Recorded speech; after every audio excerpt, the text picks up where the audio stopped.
Hey guys, it's your girl Kizzy Rock. Happy Tuesday. Happy Tuesday, guys. So guys, I wanted to make this recording.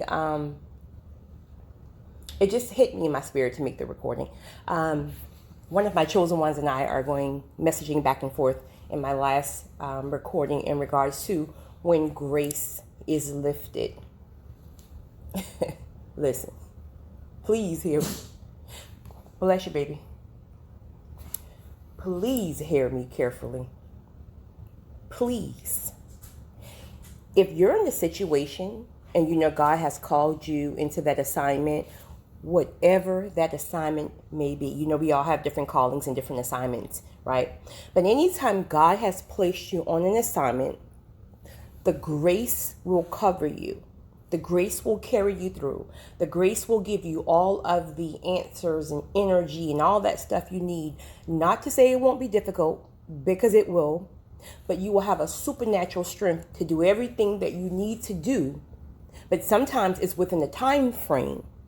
Sometimes assignments don't last forever, right? Including some marriages, whatever. But the point is this right here.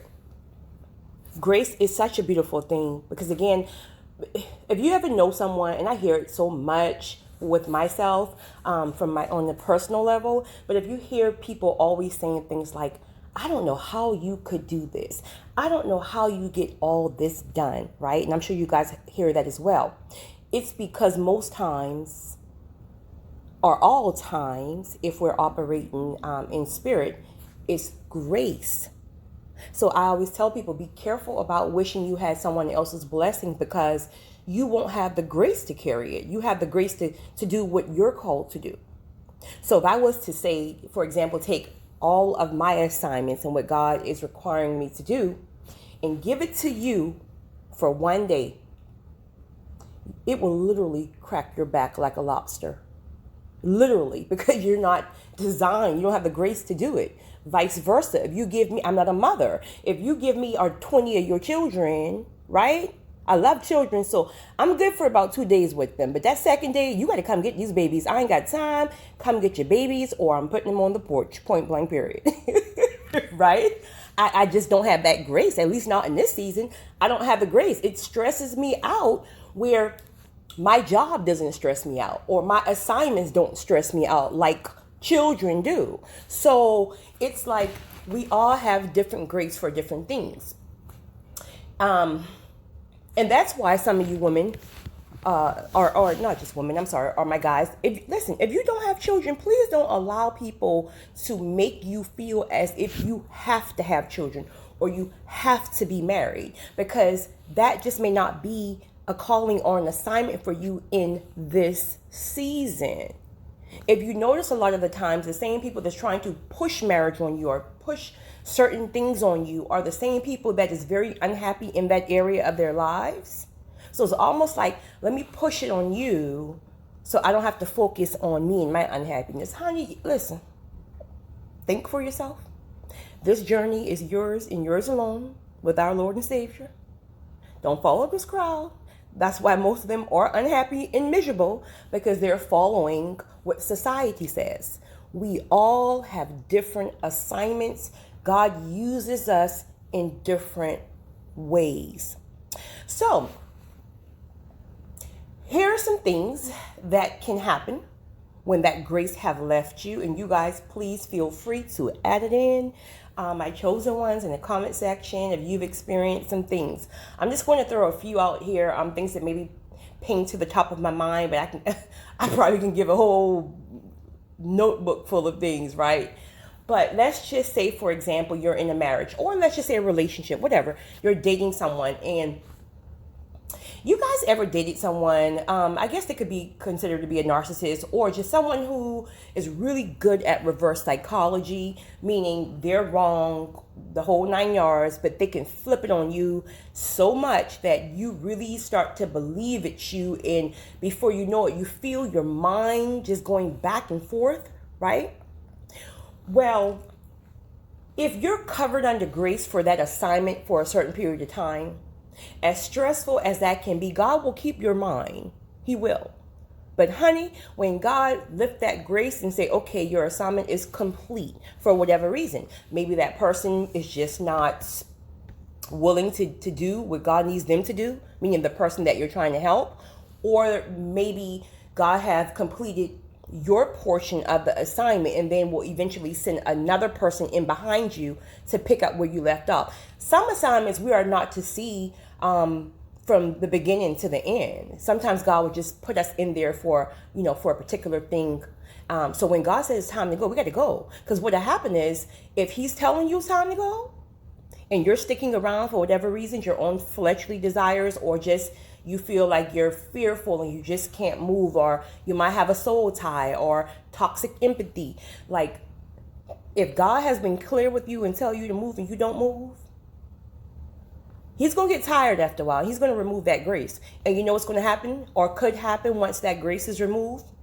Remember how he kept your mind when you felt it slipping because this person was playing mind games with you? If that grace is removed, you could potentially lose your mind. It happens all the time. I'm in healthcare. It happens all the time where people's mind can literally slip right from under them. You know, I have a friend, very dear friend of mine, and she was going through a very, very difficult marriage, and she's a very spiritual, grounded person. But I can remember, like maybe, I don't know, maybe the third time before our last conversation. I have to catch up with her. We haven't caught up in quite some time. But I was having a conversation with her just in general and letting her vent. And the more she would talk, the more I could, because I'm an empath, of course, I feel the people's spirits and stuff.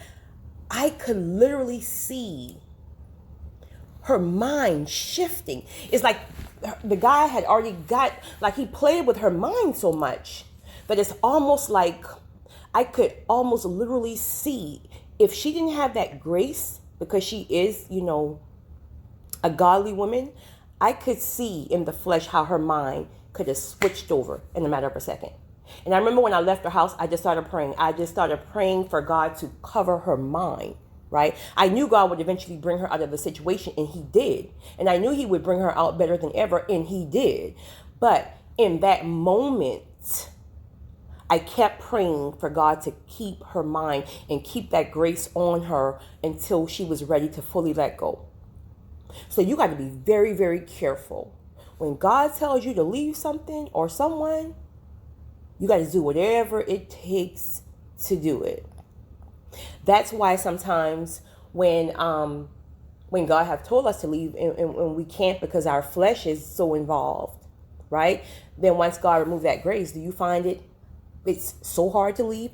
Could be a soul tie, but whatever. Even with a soul tie, if you have the grace, you can. I've broken a soul tie, but I had to do it within my grace period. Without that grace, you ain't going nowhere. That soul tie, your flesh is just not strong enough to get out of a soul tie on its own. So once you pray and ask God to step in to help you break the soul tie, God will then give you the grace. But you have to move in that time frame. And that right there is what will get you through and to break that soul tie. And of course, you have to follow through with your actions, right?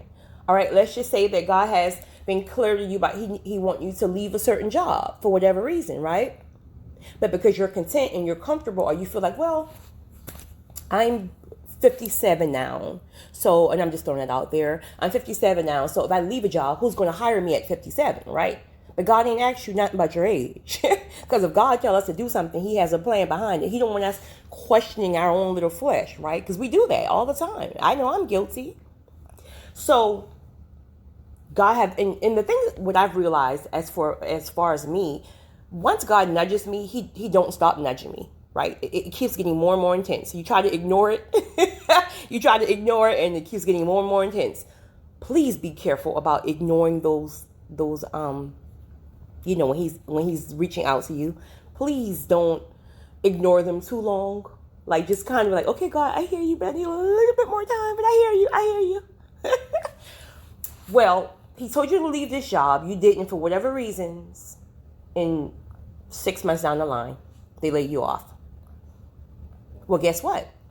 If you had moved when God told you to move, there was probably a possibility waiting on you at that time when that grace was covering you. There may have been another job that God introduced you to. God may have given you some grace and favor to start a business that would have been extremely successful.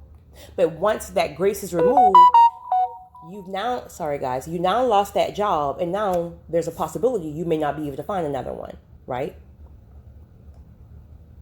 Not that that's permanent, because I believe God does give us second. Well, I know for me, He gave me a couple of chances to get myself together. Grace had been removed, and I asked for it back. He gave it back to me, but sometimes it's in different ways and different things. So, even for example, another thing, a young lady who I know, she's actually passed on. This was quite some time ago, and she was married, and she knew her husband was cheating and all the stuff like this. And this is when like HIV and AIDS had just like not first come up, but it was a long time ago. And she was literally a virgin when she married her husband, and she was a spiritual woman, and she had every inkling and to leave her husband. And she said that God was telling her to leave, but she just couldn't leave because she was caught up in a soul tie. This is the first man she'd ever been with. And do you know he got HIV, gave it to her, now they're both gone? Now, this is a very, very long time ago.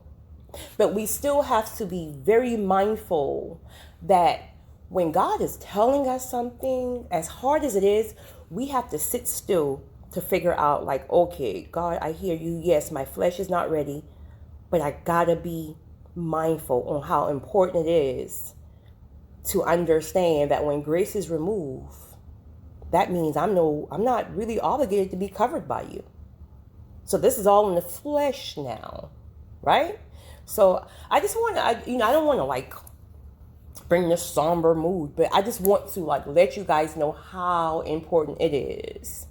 How important it is that when God is nudging you to move, to do something, to leave something, please ask Him to give you that strength to help you along the way, and He will. It's just that when we keep rejecting it and acting like we don't hear it for years and years and years and years, but when we hear it and we acknowledge it and we're asking Him for help, God knows we're weak. Like, God, please help me. I don't know what to do. Could you please just guide me? Honey, that grace will cover you all through that because you're including Him. But when you're shutting it out and blocking it down, like, that ain't God. I don't want to hear that. Okay, God, I hear you, but I want this sexy thing up over here, right? We have to be careful. So I hope this helps someone. My chosen ones, comment in the comment section and let me know what you guys think, and if you have any stories or testimonies about when grace have been removed for you, or even a situation where grace have covered you, because I got some testimonies that will blow people's mind. People always say, oh my God, how did you do this? Or grace, honey, grace, there's things I can't even explain to people in a natural conversation that would make sense, because it doesn't even make sense if I explain it in words. All I can tell you is grace and favor. So I hope this helps someone. You guys have a great one. It's your girl, Kizzy Rock.